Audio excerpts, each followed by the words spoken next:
Hey, welcome to the FantasyAid podcast. I'm Andrew from FantasyAid, joined here by Jdballa. Hey, JD. How you doing? Pretty good. So it was a pretty eventful week in fantasy baseball this week. Yes, indeed. Got some more hurt players, of course. It was a pretty I'm getting back feed. There we go. All right, yeah. Obviously, the biggest news of the week: Clayton Kershaw, #1 fantasy pitcher on the DL. From everything I've read, it seems like he'll be back right after the All-Star break. So I'm not too concerned with the back issue, but it always hurts losing the #1 ace. Yeah, and I'm pretty sure we said something along the facts of maybe the best all time. So when you lose a pitcher like that, especially if you're the Dodgers, that's pretty worrisome. Yeah. Uh, Obviously, they had traded for Bud Norris, who actually pitched a very nice. I don't remember what day he pitched. I think it was recently, but he had a really good game. And obviously, they have Brock too, who was a good strikeout pitcher in the minors. So it'll be interesting to see what works out there. Yes, indeed. The only other injury of consequence in the NL obviously was Kevin Segrist, who wasn't look like he wasn't going to be closer anyway, but now O doesn't have a challenger, and O actually got his first save this afternoon. Yeah, I saw that. What exactly is wrong with Seagrass? He has mononucleosis. Wow, that's odd. Yeah. All Should right. be longer than 15 days though, but it's definitely O now. I got a couple of guys in the AL that appeared on the injury report over this last week. Got Darren O'Day, who's been on the DL since the 3rd with a right hamstring strain. He recently just threw a bullpen session on the 28th. Hanley Ramirez for the Red Sox is day-to-day with some right side tightness. He actually game on the 29th, and he wasn't in the lineup yesterday. The Yankees, Carlos Beltran, has some right hamstring tightness. He exited the game on the 28th. He pinch hit only on the 30th. He hasn't returned to the lineup other than that. Over for the Rays, we got the closer Alex Colomé, went on the DL on the 20th. Mm-hmm. Right medial biceps tendonitis. He's expected to throw a bullpen tomorrow and actually might be back on the 4th. So Xavier Cedeno is expected to get the save opportunities in the meantime if you want to get a streamer there. Alex Cobb, some guys have been waiting for him to come back. He's still recovering from his Tommy John surgery from last May. Throwing some simulated games and will be expected back in August at some time. Yeah, I got him stashed in a couple deep 20-team leagues. All right, so it's starting to come back here. Melky Cabrera is day-to-day with a mild wrist sprain. He exited the game on the 28th. Expected back tomorrow, possibly. He's been out a couple of days himself. He's been on tear lately. Yeah, the biggest DLs of all this past week, I believe, is Lorenzo Cain, who went on the DL on the 29th with a left hamstring strain. And since he's been out, Gerard Dyson's been getting the majority of playing time in center field for him. And with the steals, he definitely needs to be run out there in roto. Right. Going to be average, possibly some runs and steals, but that's him. I got Phil Hughes. He's been transferred to the 60-day DL as of the 12th with a femoral fracture above his left kneecap. He just underwent season-ending surgery on the 28th. So looks like Kyle Gibson's going to stay in the rotation, and maybe Jose Berrios might be on his way back up at some point to get some rotation time here. Yeah, I've been thinking about stashing Berrios in a couple leagues. I think he'll be up this month. Than later. It's not like they're going anywhere anytime soon. So get him back and get him some confidence up in the majors. Yeah, much like they're doing with Buxton, just running him out there every day, no matter what he's doing, get Barrios some experience. Yeah, get him some innings, just let him feel comfortable up in the majors. He's already proven, I think, enough down in AAA and the minors, so give him some starts. Definitely. You already have 29 wins anyway, so what's the difference? Yeah. Lance McCullers for the Astros was scratched from his last start on the 28th with a right index finger blister. He's expected to make his next start on the 4th of July, however. As for the Angels, we got Andrew Heaney. He was just trying to rehab at first, but he ultimately underwent Tommy John surgery yesterday, and he's gone for this season, and he might not be back until late next season, if he even comes back next season at all. So Tim Lincecum, they signed recently, and he's going to be in that fifth starter role until further notice. He hasn't been too great himself, though. No. The other guy they have rehabbing and trying to stay away from Tommy John surgery is Garrett Richards. I mentioned him on the last show. He just had an ultrasound on the 27th, which shows some progressive healing. And he's scheduled for another evaluation on the 8th of August. So he's still just going to rest up and see how it heals up. Trying to stay away from Tommy John, but his next evaluation is still not until August 8th, so it might be a while before he ever comes back this year, if he even does. Mm-hmm. Okay, we got Sean Doolittle on the DL on the 30th, retroactive to the 26th of June. He had a left shoulder strain. He should be back after the All-Star break.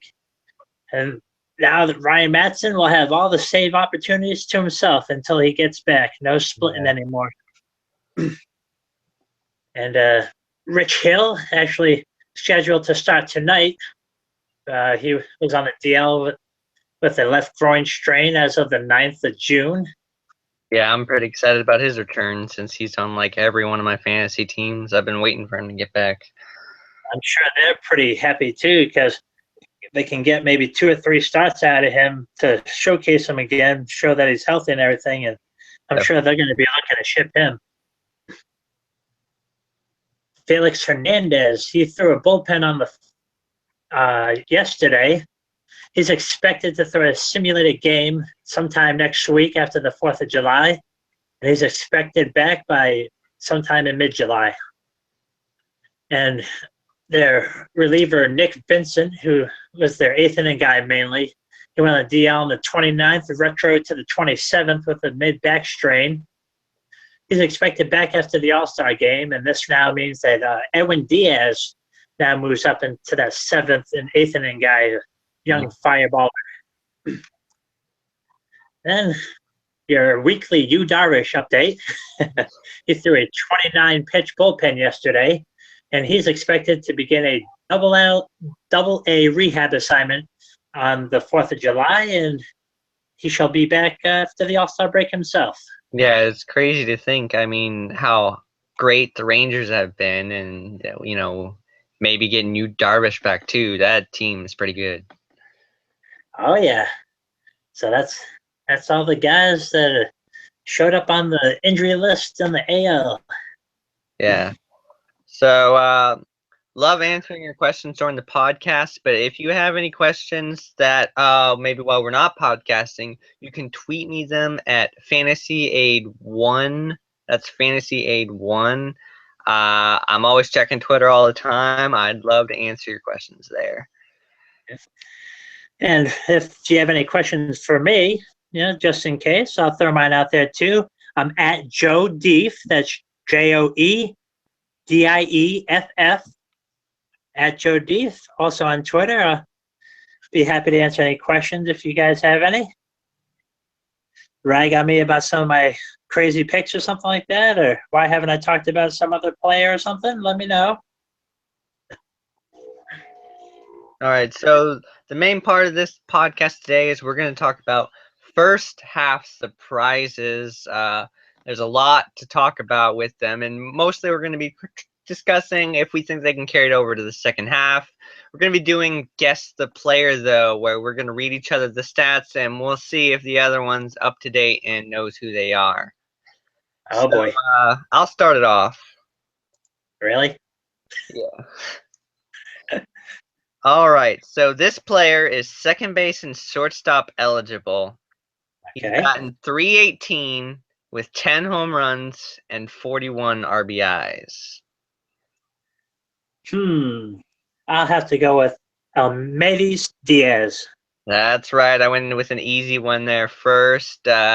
Diaz has been hitting again. He went on a little slump, but he's been playing better lately. He's batted 471 with a home run and 5 RBIs, 6 doubles in his last 7 days. Like, that's some pretty eye-popping stats there. And he's got a 373 on base for the season.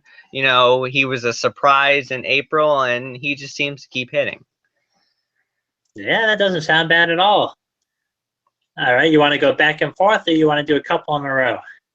We can go back and forth, but first let's just kind of get a sense on how each of us feel about him. Rate him, I would say a 1 to 10, 10 being the best, 1 being the worst, on how you think he'll come close to matching that in the second half.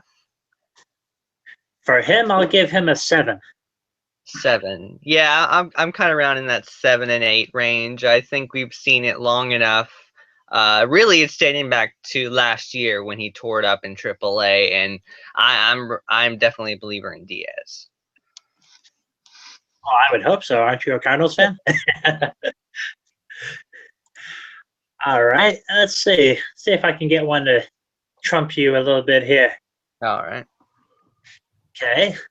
My guy is a outfielder. He's batting .297. Got 44 runs scored with 13 home runs, 50 RBIs, and 7 stolen bases. Who am I? Jackie Bradley Jr.? That is the man. Yeah. Well, if you went with Colonel, I had to go with the Red Sox. Oh, yeah. He's definitely been impressive.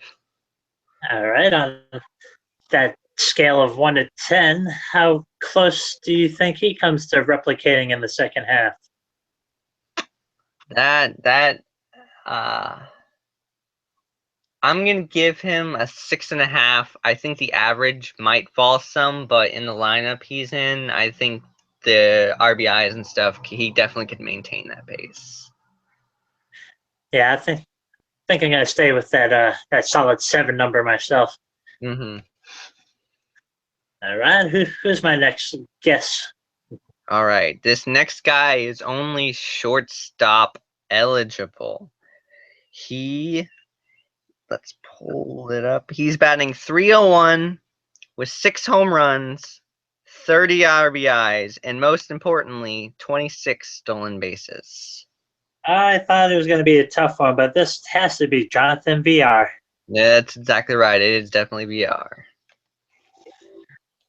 Yeah, I mean, he just came out of nowhere this year. Everyone's talking about Orlando Arcia going to come up and Exactly. take over for him, and he's just kept on going. That's who everyone was focused on in the offseason.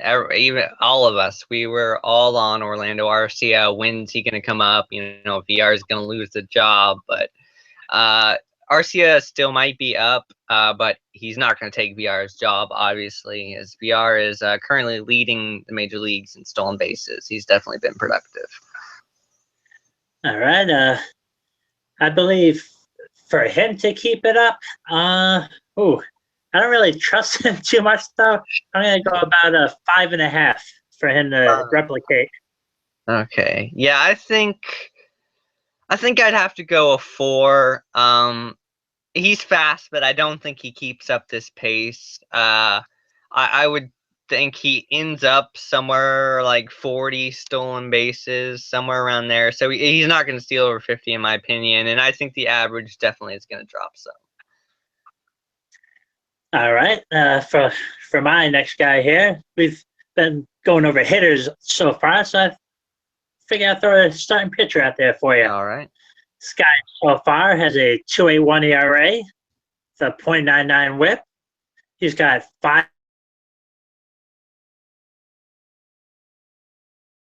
Ks.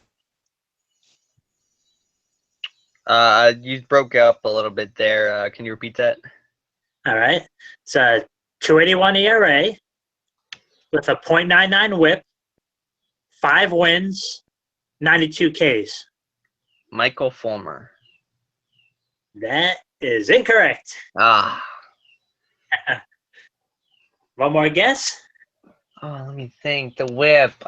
Who? I'm trying to think of who's been excellent at keeping guys off base. 96 Ks. Matt Shoemaker. I'm going to have to tell you this one. Got you on this one, buddy. All Marco right. Estrada. Marco Estrada. Yeah. Surprising that he only has 5 wins.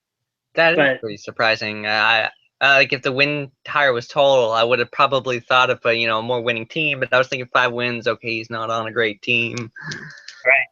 And quite frankly, he really hasn't been. The Blue Jays have been milling around 500 this year, and they should be much better than that. Yeah, he's surprising. I think he was pretty decent last year too.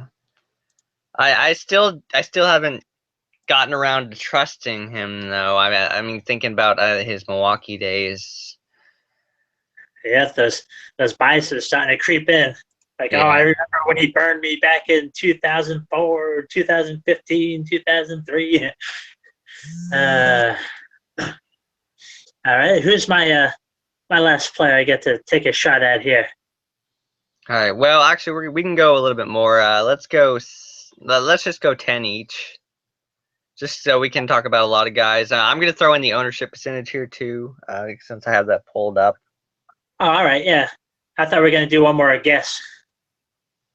Well, yeah, we can probably move on from the guess thing, but yeah. All right.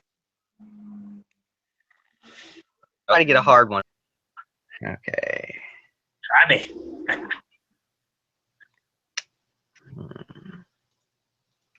Yeah. All right, I'm going to go with a pitcher here too.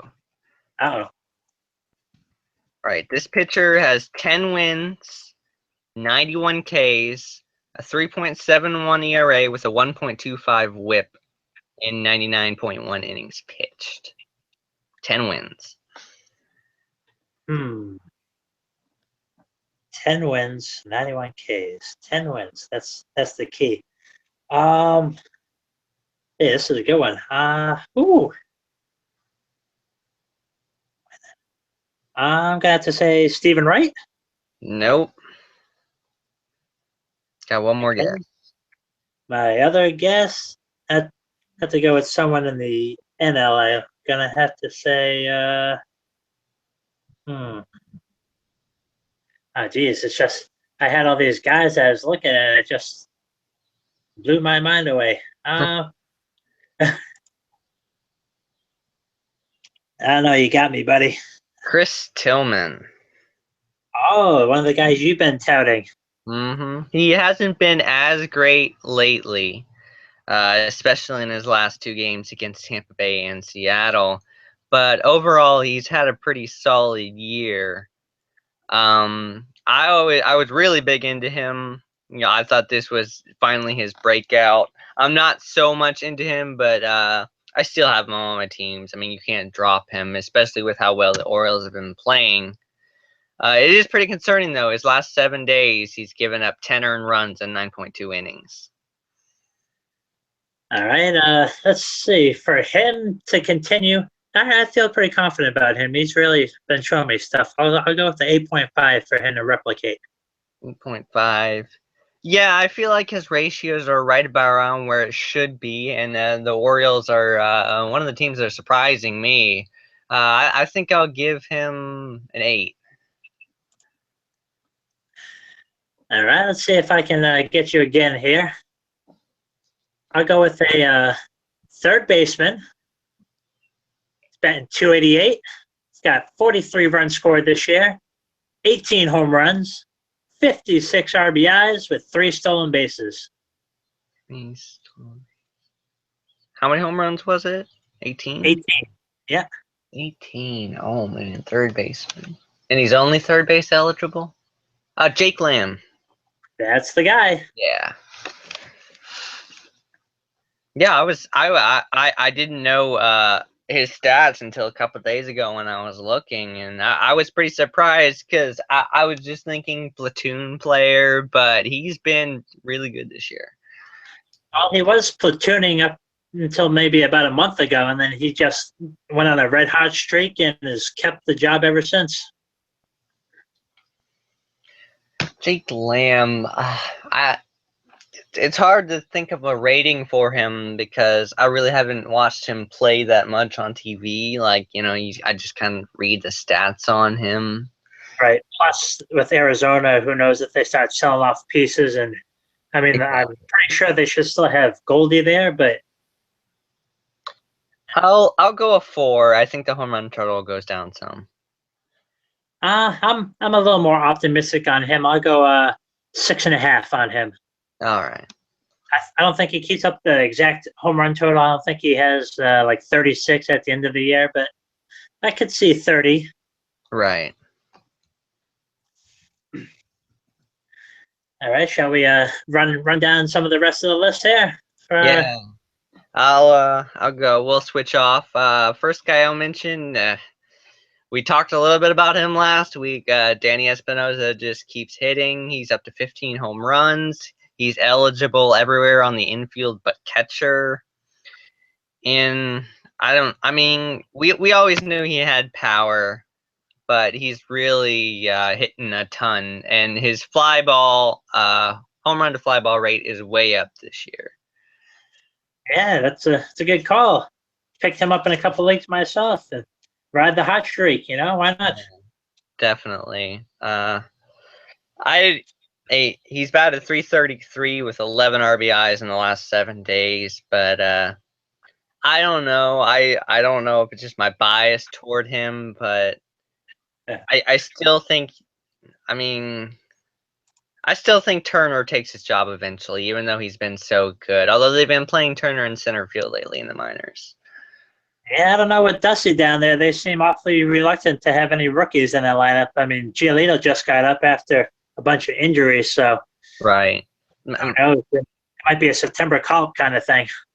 I think with Espinosa, it's kind of my prejudice towards guys that are low average, strike out a lot, and hit for power. I mean, those I don't really like those guys all that much. Right. So that might be playing into a little, but he has struck it out a lot this year, and I think 230 is even a little bit of a high average for him. Where about the drafts was he going this year? I'm not sure he was drafted. Was he drafted in 12-team leagues? I'm not sure. He didn't make my list. Yeah, I mean, I don't think I know I wasn't. I don't remember seeing him go because everyone was on Trey Turner in the offseason. All right. For my first guy here, my first batter, I got Ian Desmond. He's batting .323, 60 runs scored, 15 home runs, 52 RBIs, and 14 stolen bases. And I really hope he makes the All-Star game. Oh, yeah. I missed on him. I was seeing his career trends that had gone down 4 years in a row, and I completely wrote off Desmond going into the offseason.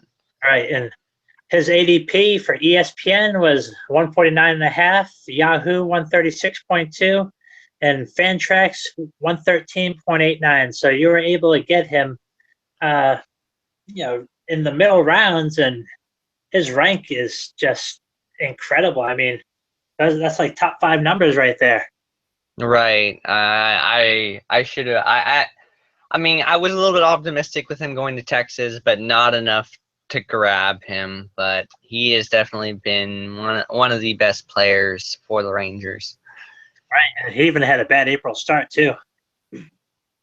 I think I'm gonna go a 9.5 with him. I believe in everything he's doing. Maybe he's finally showing that promise he showed a couple years ago.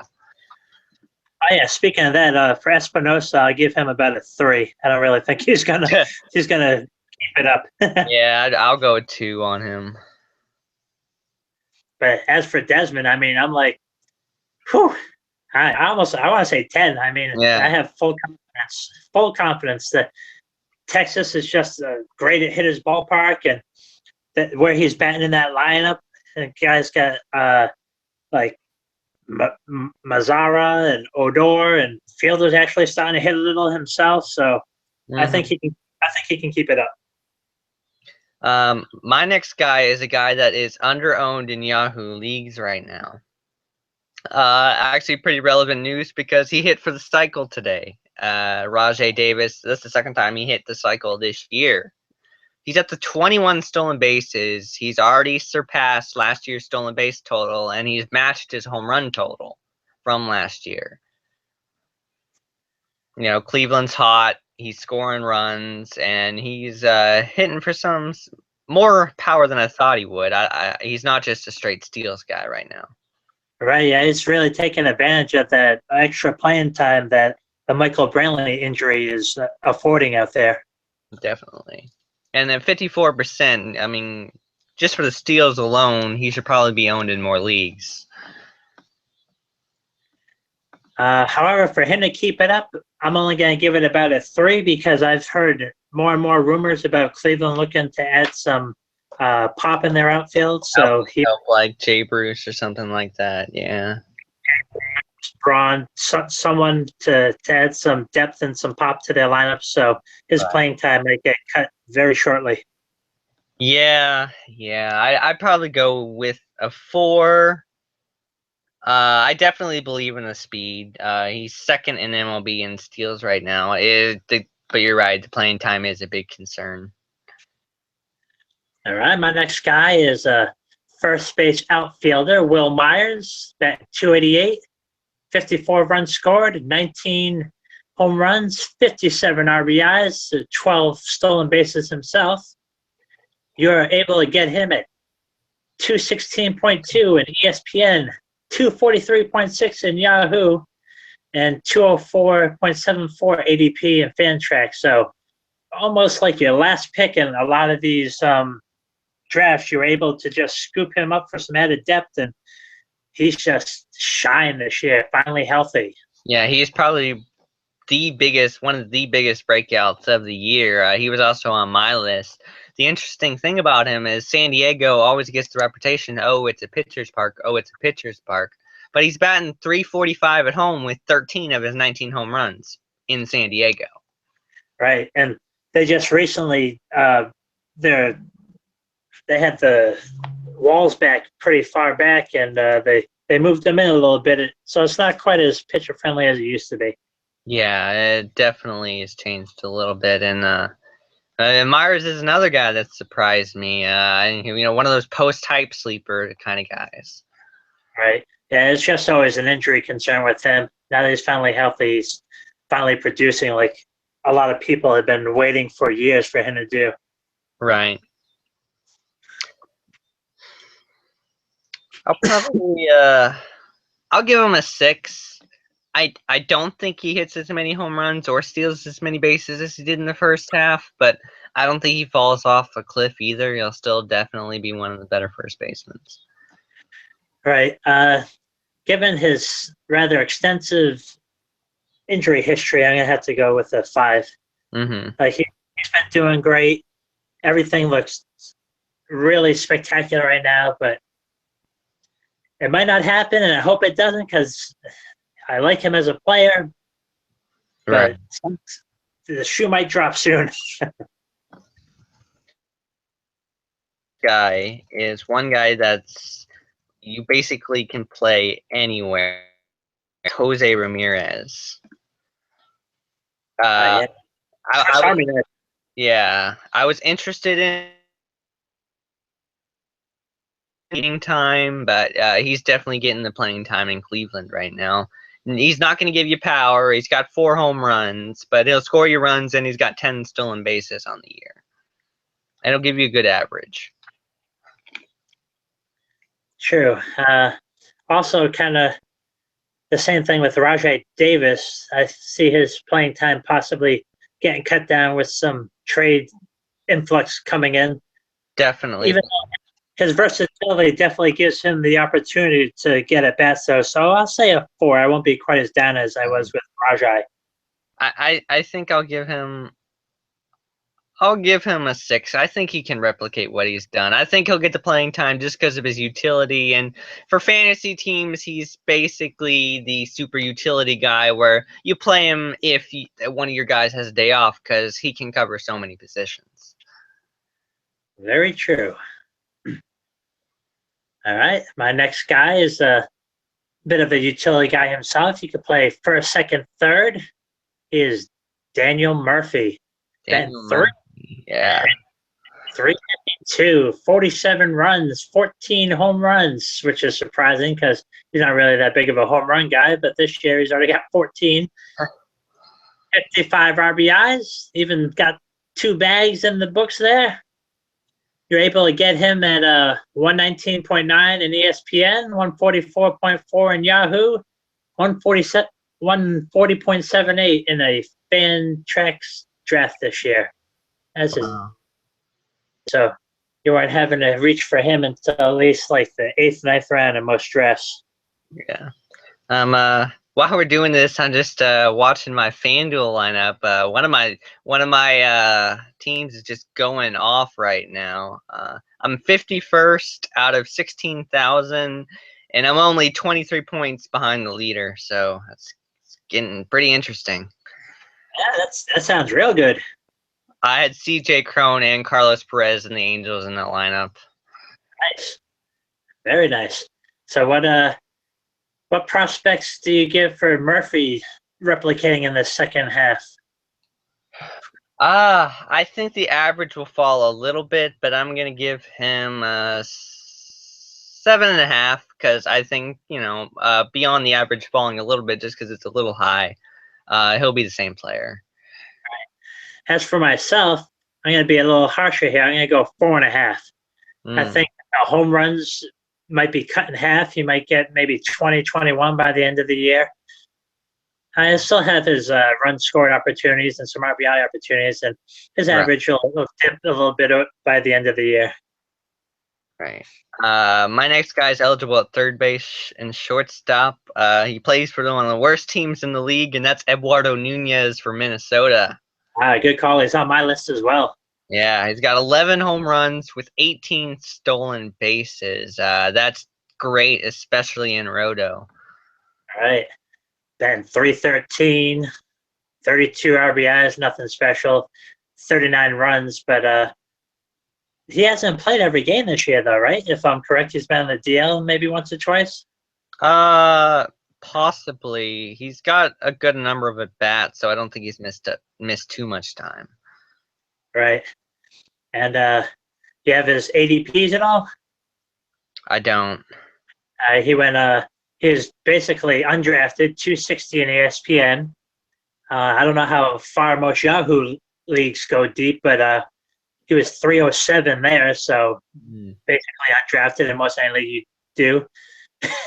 And listen to this funny number. Oh my God. I don't believe Fantrax even goes this deep. 843.02. Like how do they even get that number? I don't even. That is like, do some people do a 900 player draft or something? What are you talking about that you even can come up with an 843.02? Yeah, although that's not completely it is a pretty far out there, but I was I think it was like a 600 player draft on Fantrax in my auction league. But yeah, that's getting even deeper than that. Yeah, that's like, wow. I mean, whew, that's deep, deep, deep. Yeah. Like you said, go ahead. I'm going to be pretty harsh with him. I'm going to give him a 2. I didn't believe it when he started it, and he's still hitting a lot, but I'm not buying it still. Right, like you said, he plays for the worst team in the league, and they've got shortstops and third basemen and outfielders that just switch in and out, like Danny Santana, Snow just came back, and they got a bunch of outfielders that interchange. So maybe not quite as harsh, but I'll say like a 3.5. Like he can still, when he gets in there, he'll still hit for some pop and steal some bases, but it just won't be quite at the same rate that it has been throughout the first half. Right. All right, well, we matched up on that one. So I'll go to another guy I got on here. I got a first base outfield guy that I wish that I was higher on, that a certain guy from another site was very high on, Mark Trumbo. Oh, yes, Mark Trumbo. That's a good call there. Yeah, been 278, 45 runs scored, 23 home runs already with 60 RBIs. Whew. I mean, wow. And this is the first half, so if he comes anywhere close to replicating, watch out. And he's actually somehow got one stolen base. I don't know. I mean, hey, if Big Poppy's got stolen bases, why not Trumbo? Right. And for him, you were able to get him at 174 average ADP and ESPN, 210 in Yahoo. That's kind of disparaging between those two there. And Fantrax was also kind of like ESPN. That's 169.1. So you were able to get him as a backup first baseman, extra outfielder, just to kind of help you with the depth. And he's I remember early in the drafts, there would people be that would wait on first baseman, and they would take either Pedro Alvarez or Mark Trumbo for the power. And I always thought, man, that's not going to work out for either of them. But Trumbo has definitely been one of the best players in baseball so far to date. Right. Whether you waited and took a late first baseman outfielder, or you're just using him as like a backup, if you got him on your team for where you drafted him at, you got to be somewhere in the top 3 of your league. Right, definitely. How much are you a believer in him?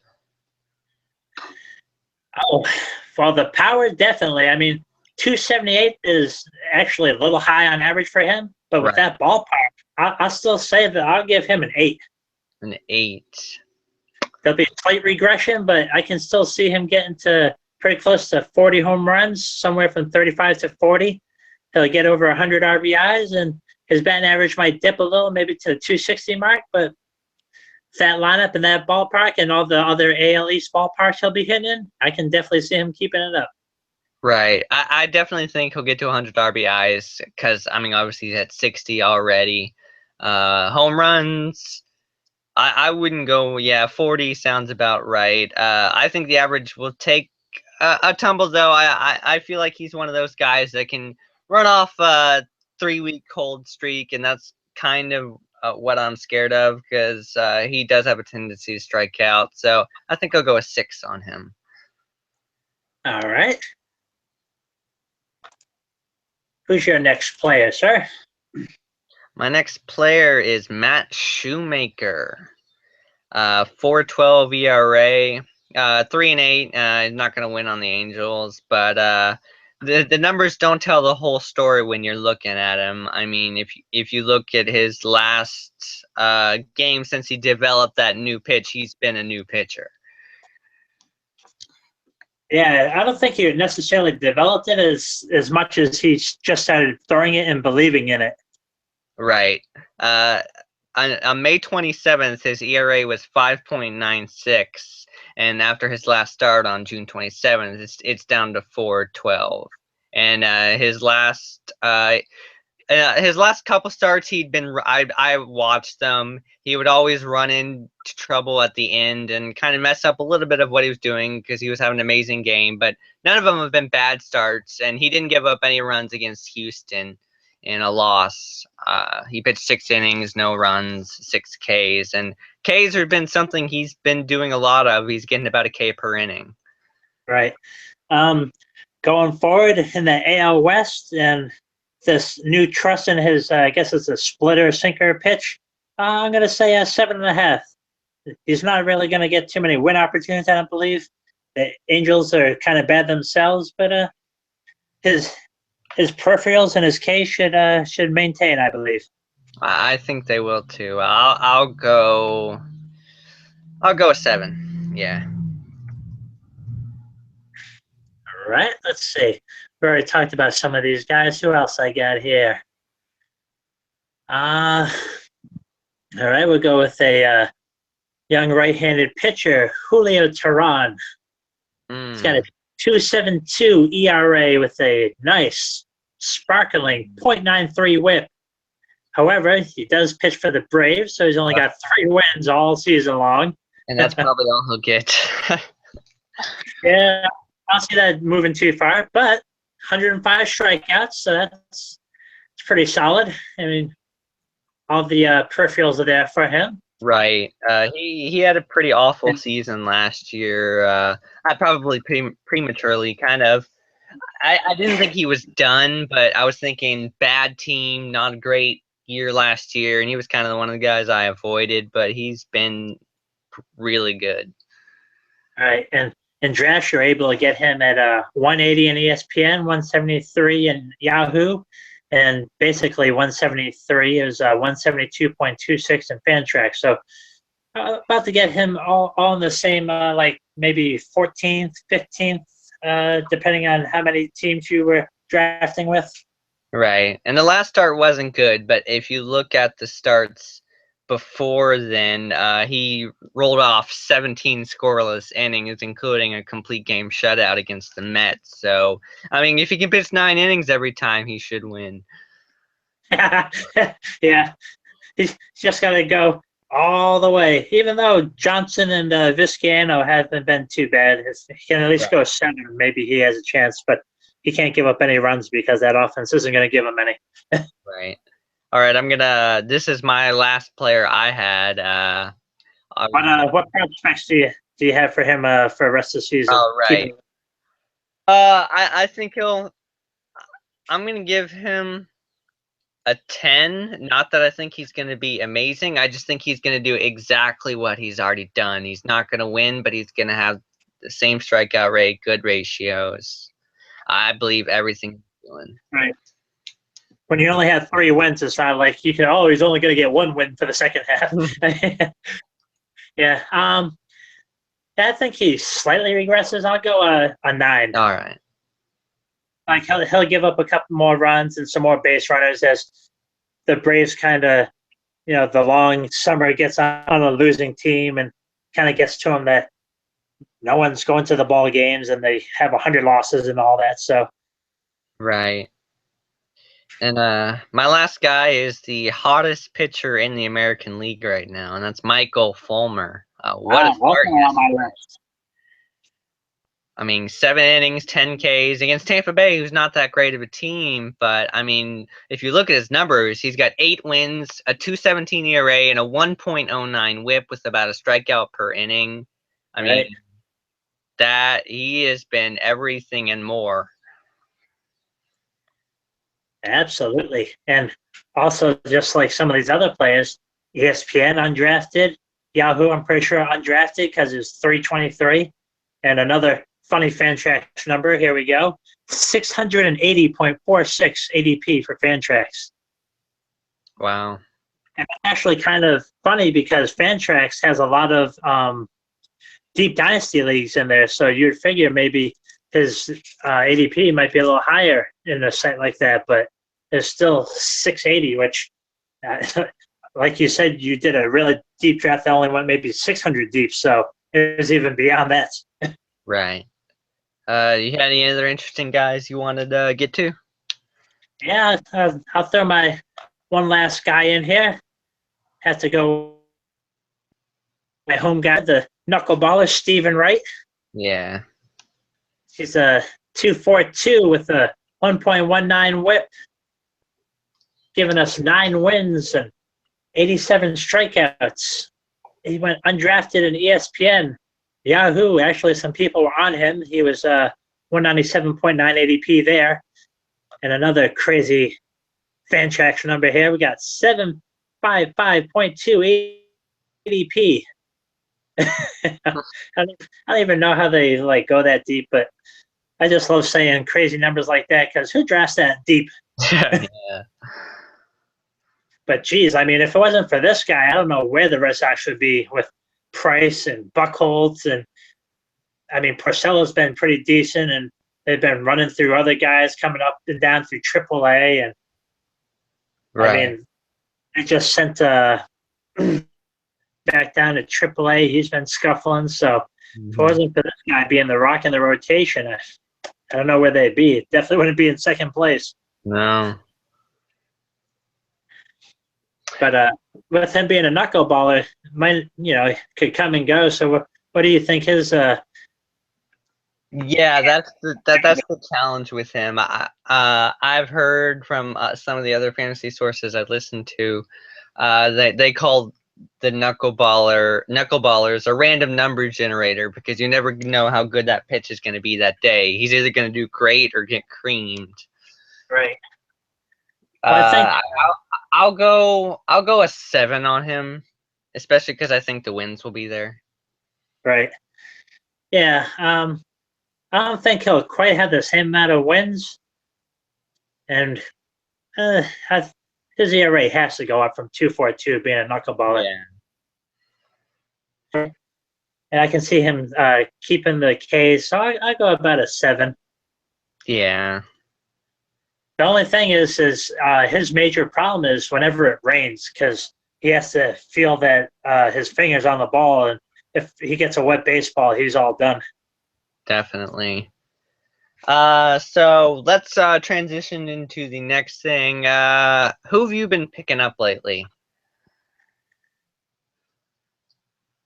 Well, like I said before, and a guy we've already mentioned, Danny Espinosa. Yeah. Definitely been looking at him lately.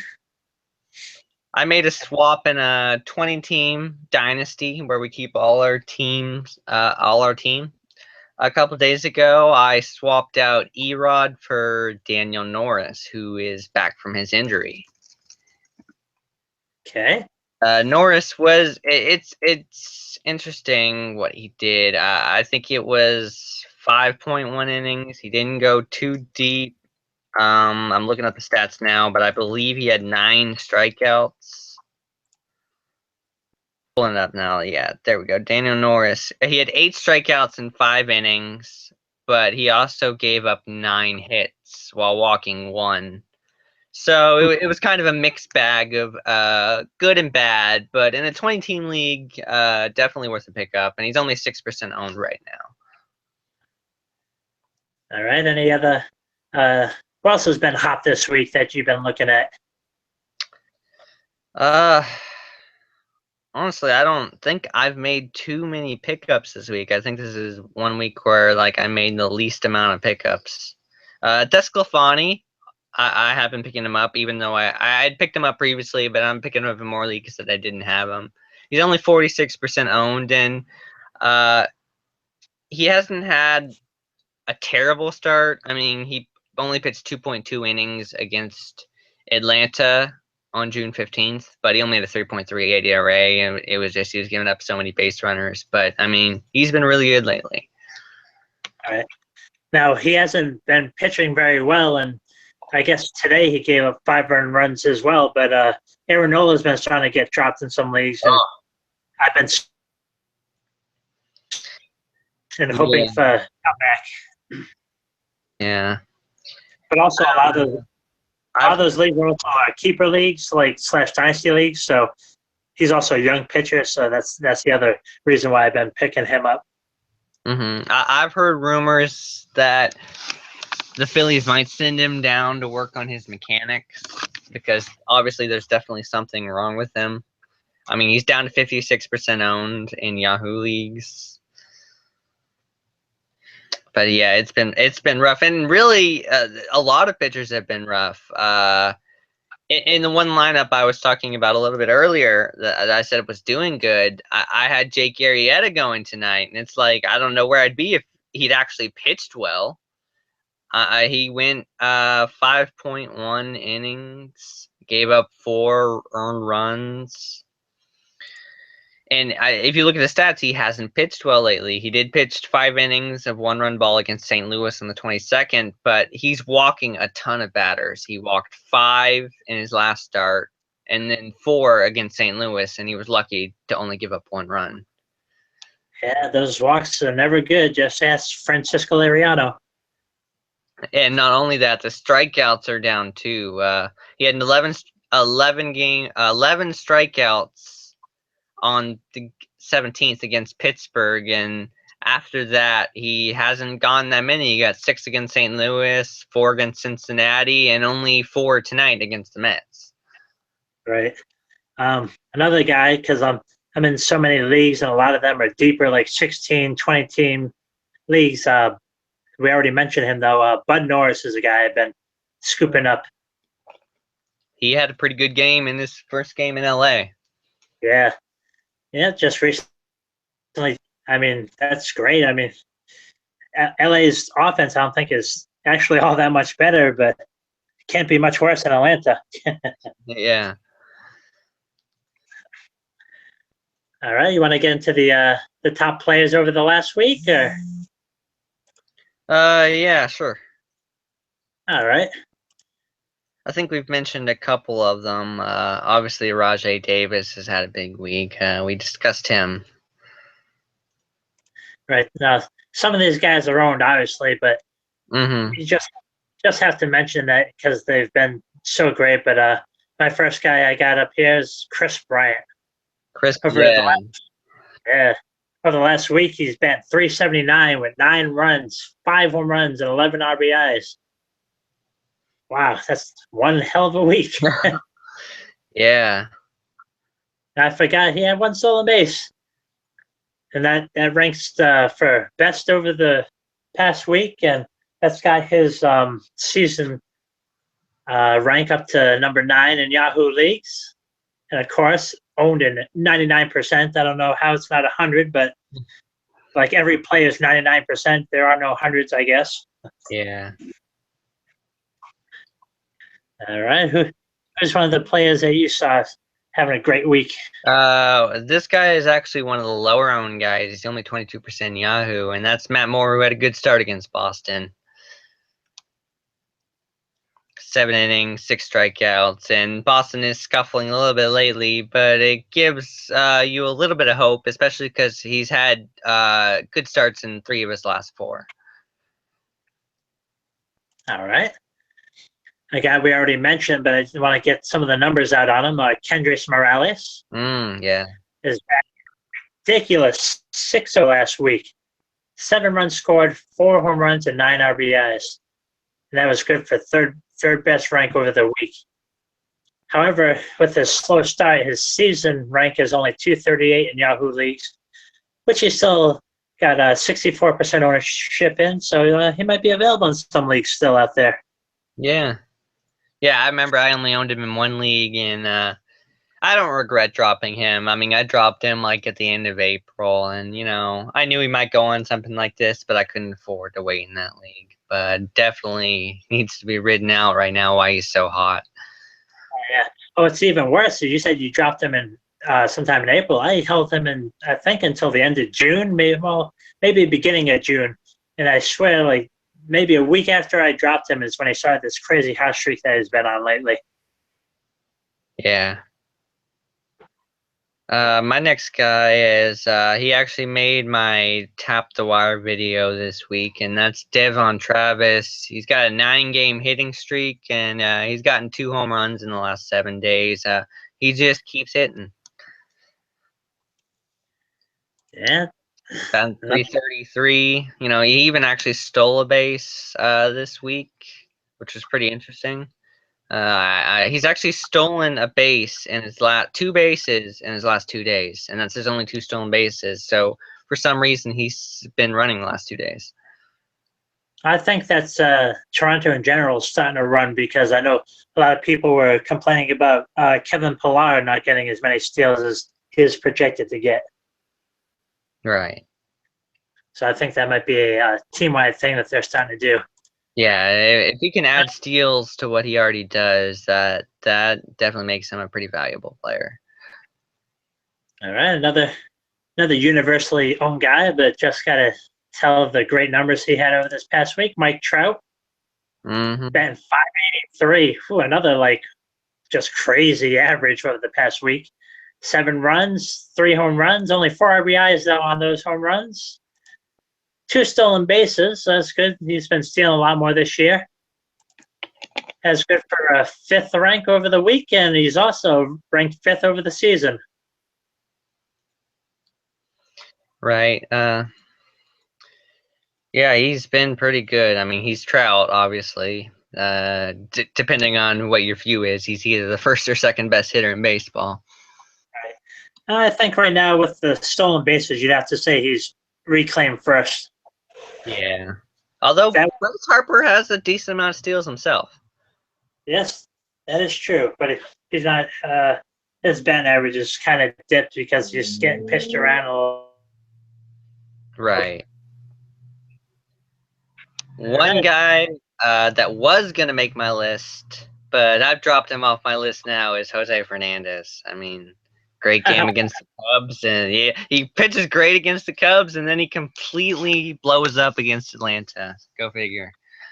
You think that's just like he doesn't really respect them kind of thing?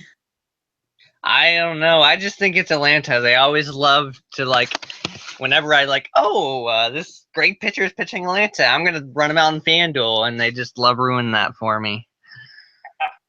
Damn Braves. So I substituted him with Salazar, who did have a good start against the Braves, 7 innings, 8 Ks, and he's been one of the best pitchers in baseball so far this season. Yes, indeed. My next player is the little Mighty Mouse, Jose Altuve. His last week, he's batting .481, 9 runs scored, only 1 home run, 5 RBIs, but keeping up with those steals, 3 stolen bases. Right. Ranked 6th for the weekend, the number 2 ranked player in Yahoo. Number 2. Yeah, definitely one of the most valuable players in Roto with what he's done with the power and steals. Oh, yeah. I mean, I knew that. I was pretty sure. I did not see that coming whatsoever. Right. One guy I got to mention as a Cardinals fan, Matt Carpenter, has been on an absolute tear. He hit .349 in June with 5 home runs, 14 RBIs, and this is what Matt Carpenter does: 23 walks to 15 strikeouts. He's seeing the ball right now. Yeah, I mean, that's real nice. Yeah, 491 OBP in the month of June, right. And he's batting .500 so far in July. Any OBP or OPS leagues, that's definitely a help. Yeah. All right. My next guy is on the worst team in the league, but been just crazy hot lately. Brian Dozier.